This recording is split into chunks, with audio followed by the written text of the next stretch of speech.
normally is you give us your scenario. You give us what's going, what drama is in your world. And Rebecca, what she does is pretty much you cut through the crap. You cut because how many times has this happened? You talk to your friend and your friend tells you this story. Yeah. And the story is a good 15 minutes of, and then he said, and then she said, and then this happened, and then this was on Facebook, and somehow Rebecca has this way of like cutting through the crap and getting right to the heart of the matter. Right to the source. Seriously. So we can have solutions. Absolutely, because that's Right. You can't to move past it. You got to figure out what the real problem is, exactly, and figure out how to fix it. Right. Yeah, we're getting through the drama to get to solutions. And then I believe if you look hard enough, there's always the solution. And I'm either letting the drama have all the power, or I take the power back, get in leadership of my life, and focus on solutions. How many people let the drama have all the power? It seems like a lot. It's the norm, I would say. And I don't think it's because anybody's bad or wrong. It's just the drama can be very painful and it can take over. People can only see that. And one of the things I believe is when we're in that drama triangle, you can't see all the possibility that exists at the same time when you're in the drama. You're either in possibility thinking or the drama and obstacle thinking, one or the other in any given moment. So it's also a lot easier for me when I'm not in your story to be the objective person looking from the outside, offering the solutions. And then just know that I go through all the same drama that you do every single day. Oh, Rebecca's silence. Her life is perfect. No. Absolutely not. I love my life. I am really proud of the way it's set up. I'm very grateful, but then I go through drama just as much as everyone else. My husband was just saying a couple of weeks ago, we're too disconnected. So we found a way to get more connected. We're taking dance classes with me, big and pregnant. But it's not always perfect. And we needed those dance classes to reconnect because there had been some drama. It happens to all of us. Absolutely. So that's not a bad thing. The drama's not bad. It's a message that, maybe I need to be in more leadership of what I want. Absolutely. So go to cnykiss.com and tell us what's going on in your world. Dear Rebecca, I broke up with my girlfriend a year ago because I thought I could do better. But to be honest, being single again hasn't gone that well. But apparently it has for her because she's already found someone. I thought she was so in love with me that it'd take her a while to meet another guy. It didn't. And not only that, but the new guy she's dating is way better looking than me. Is it weird that I want my ex back now that I've seen her with a new boyfriend? This is a great email that I'm sure many of us can relate to. Thank you for writing in. The first two things that come to my mind are, number one, you have no idea what's actually going on with your ex. You have no idea how happy she actually is. Right. And I see this very often in my office. People will come in, they're either wanting to break up or they've just broken up, and they're thinking that the other person is so happy and I'm sitting here in my crap miserable. What if you have no idea what they're actually going through? And often that rebound relationship is just a distraction from having to feel all the grief that you're feeling around losing the relationship. Yep. So this person may or may not be happy. And then I remember when I got divorced from my first husband, my mother, who I love so much, says to me, well, I think this is great because he'll get what he needs now and you'll get what you need now.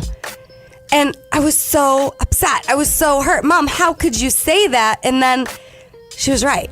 We weren't the right fit. Right. So that means that there is someone else that's the right fit for him. And there obviously was someone else that's the right fit for me. I couldn't have ever imagined being as happy as I am with Mark. Even though we push each other's buttons, he's still my perfect match. So my mom was right that there was somebody better for each of us. But hearing that at that point in time stung a little. It stung, and it was the truth. So what if, when you're breaking up, you could break up at a point where it's amicable? This is one of the things that I do with couples, is get them clear before they end the relationship so that it's clear it was time to move on. If you break up in the middle of the drama, you're almost guaranteed to repeat it with the next person. So whatever drama you're in after this breakup, you have an opportunity to get through that. The second thing I wanted to say is, while you don't know whether or not she's happy, and I guarantee she has the same grief that you do. It just might be coming out different, or she might be avoiding dealing with it altogether. The other piece is, why compare yourself? Is that causing you peace or stress, as Byron Katie would say? Right? I mean, comparison, what a trap. Oh, yeah. I mean, you're saying But it's natural to do, though. It is. Yeah, and how's it working out for you? Well, I mean, not. I'm saying, give it up. Put comparison in your hand and drop it. Comparing yourself to others at work, comparing yourself to others, period. It's a trap, and it's a recipe for more suffering. Sure. So you are a great catch, even if it didn't work out with this person. And if you can get committed to what you want in a relationship, you'll have it. And another really hard truth, I think, that people often have to face is the fact that they didn't want the relationship anymore. So it's over because you didn't want it anymore, or you weren't willing to do more work to make it work. You know what's funny is this is a listener email. And Rebecca's looking at me and talking to me like it's my I'm life. not. I feel like you're talking right to me right now. That's interesting. See if it resonates with you. I have no control over that. Well, you're looking straight at me. I always do You're for these looking segments. straight at me, and you're This is saying nothing new. you, and I'm like, oh my gosh, wow. I'm talking to the listener. But hey, maybe if there's a gem here for you, that's good to know. But why compare yourself and just get that the relationship ended because apparently it needed to end. If people are meant to be together, they can build a relationship to last through whatever hurricanes and tornadoes come along. Right. If it's really meant to last, they can work it out. And if it wasn't meant to last, it doesn't make either person bad.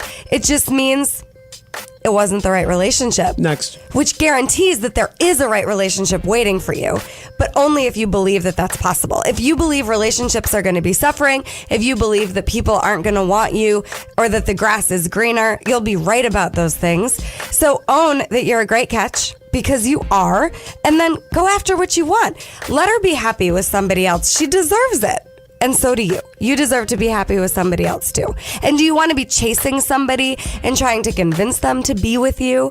Or do you want to go find someone who gets how great you are? Yeah, I don't compete. And that wants to be with you. Right. Yeah, I don't compete. Yeah. Yeah. I don't compete. I don't either. Yeah, no, I Don't Can't do convince it. them that they need to be with you. Go be with someone you who's later. willing to work with you through relationships. Local life coach Rebecca All the hard Silence, stuff. inspiredresultscoach.com. Make sure you like her on Facebook, follow her on Twitter, and you'll be able to hear these segments coming up a little bit later today. And you can share your story, and we'll be able to handle it and deal with it right here on the air next Tuesday. Thank you so much. Thanks, everybody. Have a great week.